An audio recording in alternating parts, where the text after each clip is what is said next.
Hello, everyone, and welcome back to Progress America Unfiltered. I'm Tyler, and I'm here today with Rhett and Linda to talk all things Trump. Everyone's least favorite president is back again, and we're going to talk about why. So, Rhett, can you let me know why are we even talking about the disgraced former president today? Of course, yes. This twice-impeached President Trump was on CNN last night for a town hall in New Hampshire with a very friendly crowd that was there asking him some questions, moderated by Caitlin Collins.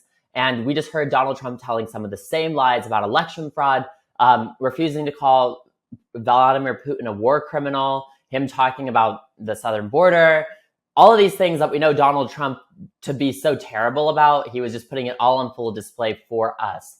And, you know, there was just like so many moments last night that were just like kind of dystopian, weird, sometimes funny, but like not funny, haha, funny, weird, definitely.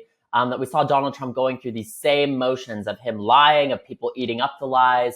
And yeah, it was just a really kind of scary thing to watch, especially considering just like how many people were consuming this media that CNN was putting on.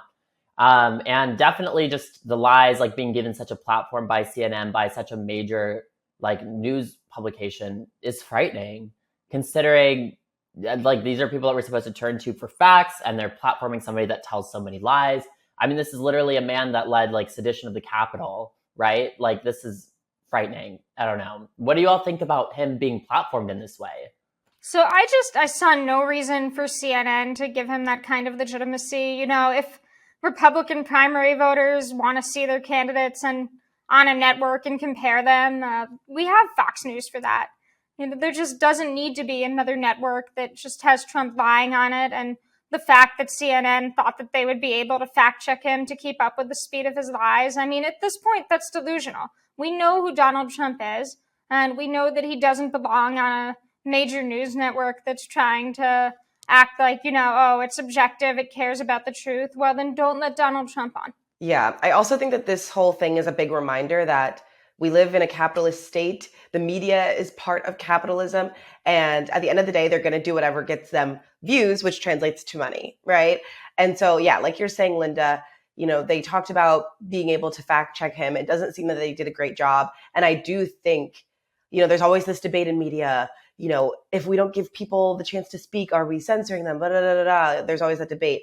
But I think if you're going to give someone like Trump a platform, who is a known liar, who is known to just say dangerous, harmful, and enraging rhetoric, you have to be on top of it with fact checking, whether that's in the moment, which I think would be more effective. Don't let him continue just saying his lies and then have like tiny little, subtext at the bottom of the screen being like, actually, that's not true. Like, who's reading that? You know, we need real-time fact checking. We need real-time accountability and real-time repercussions for just saying things that are blatantly untrue over and over instead of letting him just go on and on and on. So yeah, I think in the argument about platforming him, I think it's very, very nuanced. I think, you know, once you start saying like, no, he can never be on TV, then like we can see how that can harm people who are on more of the left and, you know, things like that. But allowing people, especially people like Trump, to just go on air with little to no recourse and say whatever they want is just absurd to me. A lot of this was marketed via CNN as a campaign event, right? And so there wasn't news being broken from Donald Trump during this town hall. This was a lot of the same talking points that we've heard time and time again, that he was getting another platform to present. So I think that there's like this other argument too that's just like, okay, CNN, you're a news organization, you're breaking news in an effect with an upcoming presidential candidate. That's not really even true in this aspect, because that was truly a campaign event. He was petitioning two people that will be voting in the GOP primary in New Hampshire. And so we really just saw the same lies kind of displaying. This wasn't something about breaking news. This was about breaking the political system. It was portraying those same lies time and time again, putting them into another platform, because he was kicked out of Twitter, kicked into this like kind of subdomain down in Mar-a-Lago, and he was just given another platform to spread the same disinformation, right? And then CNN, of course, after that, just like kind of seeing the election coverage like throughout the night. Like I was just like so shocked. I was just standing in front of the TV, just like rolling my eyes and watching kind of the post town hall coverage with like a lot of the news anchors going on about like the lies that were told, all of that. And it's like, well, like kind of the twofold thing. We knew that he was going to tell lies, but now you guys are profiting off of him again, you're profiting off of the lies by kind of playing into the outrage that we know is so like cost effective to the news cycle, right? Like that's how they get rich, is like they go into Donald Trump and they let him on the platform, create rage, and then continue on with that. It's just like a cycle that puts cash into everybody's bank accounts and takes it away from the American people. Yeah, this really does feel like Groundhog Day, you know, because I remember in 2015 when CNN was airing Trump rally after Trump rally. I mean, Rhett, I think that's a really important point you brought up, that Donald Trump was banned from pre-Elon Musk Twitter. He was banned from Facebook. And so, you know, there was a line that was drawn after like many years of debate over this, that once he incited a insurrection, right, to try to do a violent coup, that's just the line that you can't cross, that you can't be on any kind of a mainstream platform if you do those things. And now CNN is just opening the door to treating him like a normal presidential candidate instead of a criminal. Absolutely. And I think it is also really frustrating when one of the things that he's talking about, you know, as we were saying, it's the same old story. He needs to get a new routine.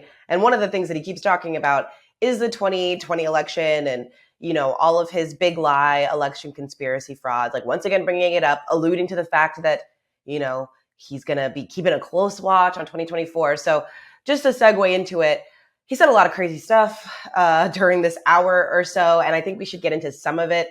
Let's start with his comments about one Vladimir Putin. Do either of you have thoughts on the things that he had to say about the leader of Russia?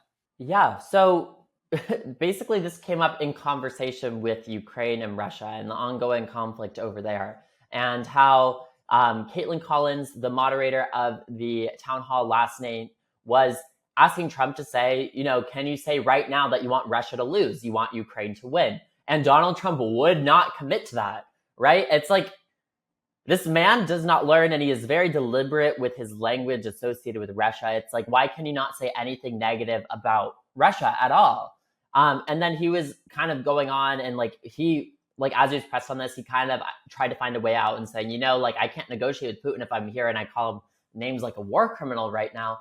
But it's like, really, it's like calling it like you see it and calling it like it is, plainly, that Putin is a war criminal, right? Like there are like thousands of men, women, children, people that are dying in Ukraine at the cost of Vladimir Putin's regime and his seek of expansion. It's just like calling it like you see it. And then anybody in American politics should be able to see that, as we say, we're standing with Ukraine.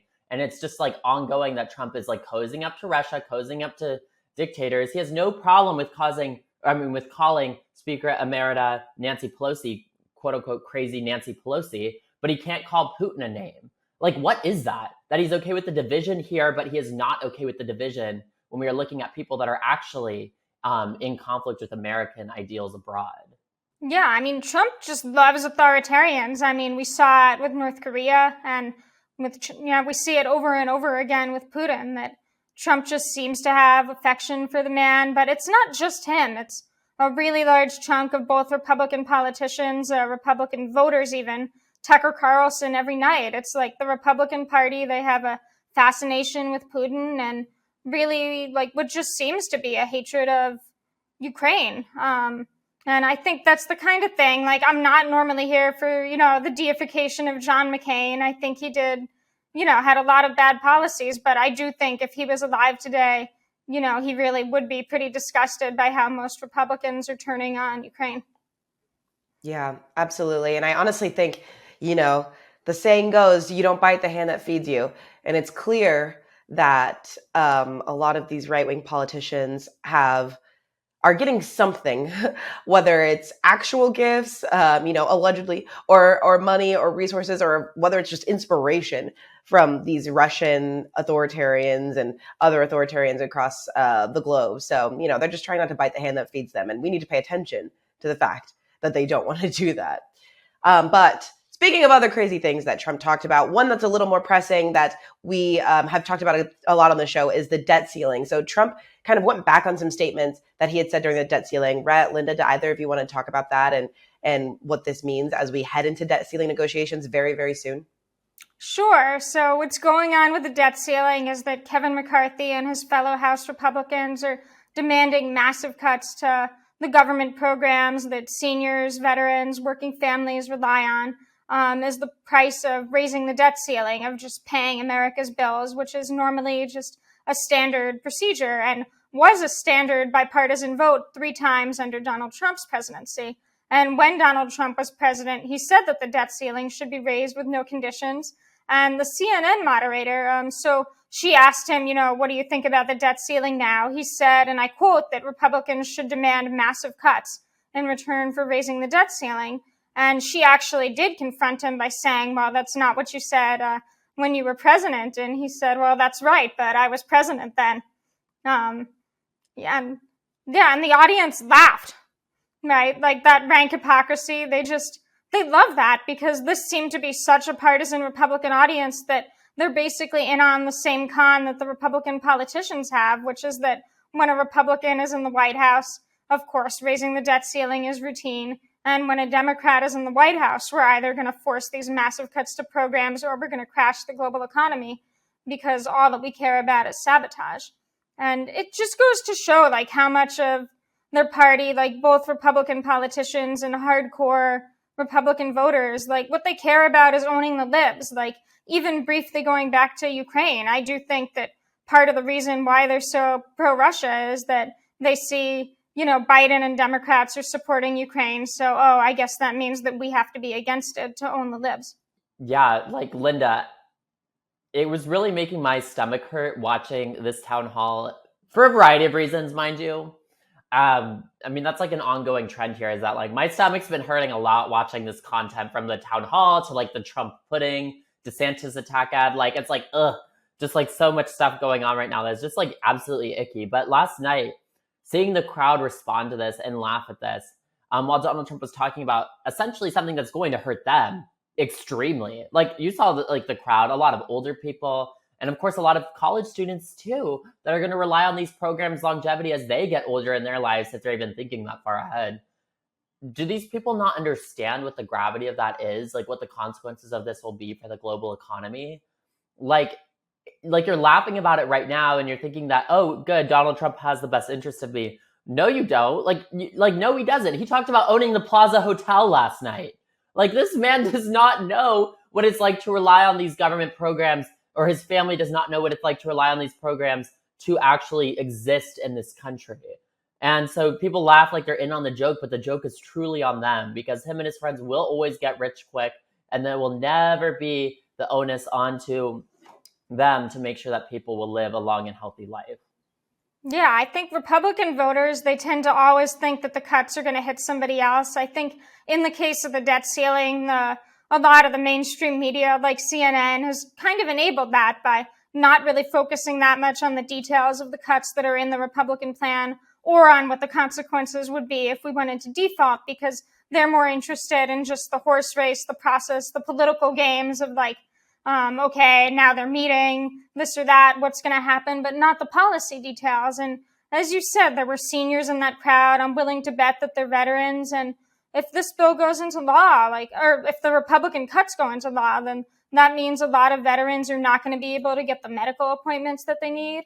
If we were to go into default, Social Security checks are likely not to go out on time.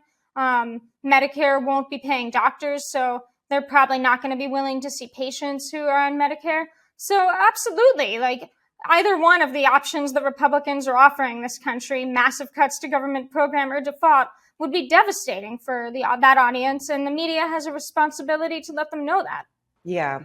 And I definitely think this whole debacle, this conversation, the people laughing, everything that happened is just really it just reminds me of that saying, you will cut your nose to spite your face. And I think that describes so many people in the Republican Party today. They don't even, whether they realize it or not, they are cutting their nose to spite their face if it means winning elections or beating the libs or whatever, not knowing that this will impact you whether you like it or not. Somehow down the line, this will impact you. I don't care how rich you are. I don't care if you're Jeff Bezos, I don't care what you think. This will eventually come down to you in some way, even if it's in some woo-woo karmic way. I truly believe that it will eventually come back around. And so, yeah, it's just so disheartening to see so many people be willing to cut their nose to spite their face and cheer as the social safety nets and benefits that we all have put into and we all have earned, using those as leverage, it just is really sickening. And this crowd was really not it, in my opinion. Yeah, I think that like kind of the last thing I can say about this right now is that like there is a messaging problem that's going on here with the platforms being given to Donald Trump as we look to the 2024 election. Like there is a big issue with the fact that he has given this platform to continue lying, to continue spreading this information, and that there is a lack of filter between him and the general public. Like last night, it was just kind of evident that these people are going to be able to consume this information and just absorb it like a sponge. And that's going to go directly into fueling them to go vote for Donald Trump. And it's like, if it's not going to be conspiracy to overturn a democratic election, if it's not going to be kind of just the racist, the just forward approach just to harming the American economy that Donald Trump has put forward, like what is it that is going to be a good messaging tactic to make sure that people understand what the gravity of this election holds? And I don't really know what that's going to be. And I think that this next kind of year, as we look to the 2024 election, is just going to be so monumental. And honestly, it's a little frightening, but I feel like we're in a good cohort here to get through it together. This is just like, I feel like it's like my little group therapy session that we can talk through all of this. And, but yeah, no, thank you both so much for this conversation. Yeah. Last thoughts, because I just don't want this to go unmentioned. But, you know, this town hall also happened 72 hours, 48 hours or something after Donald Trump was found liable for sexual battery in the E. Jean Carroll case. So all of these things, just like you were saying, Rhett, all of these things compounding on each other. And it's just important that we don't get into an echo chamber and that we do understand that these people don't care. So now what do we do? They don't care about the insurrection. They don't care about the classified documents. They don't care about sexual battery. They don't care about the racist, homophobic, misogynist things he said. So what do they care about? And what do we care about? And how do we turn these things into action instead of just hoping that people will one day wake up with a higher sense of morality? I don't think that's going to happen here. I'm kind of pessimistic about it. So if that doesn't happen, then what? Linda, any last thoughts from you? Well, I would say one thing to remember is that audience, that's Trump's hardcore 25%, at least based on how they were reacting to things. And I do think, there's a lot of Americans who maybe are not following politics as closely, who have, various opinions on different issues and feel cross-pressured. But, the number of people who are actually fanatically devoted to Donald Trump, they're very loud, but it's not that high. So I do take some solace in that. And I think that what the time between now and the election is going to be about, it's, winning over some of those voters and making sure that others turn out, because we do, in general, have pretty low turnout rates in American elections, but that means that there's a lot of people who are sitting on the fence who can be won over. Well, on that note, make sure you're registered to vote, everyone. The work starts today. Thank you, Rhett and Linda, for this awesome conversation. I'm glad we talked about this. This actually has helped me think through a lot and made me feel a little bit better about the state of things. We will continue talking about all things debt ceiling, unfortunately, all things Trump, and keep you updated here at Progress America Unfiltered. So make sure you're following us here on YouTube, TikTok, or wherever you can find us. Thank you, and we'll see you next time. Bye.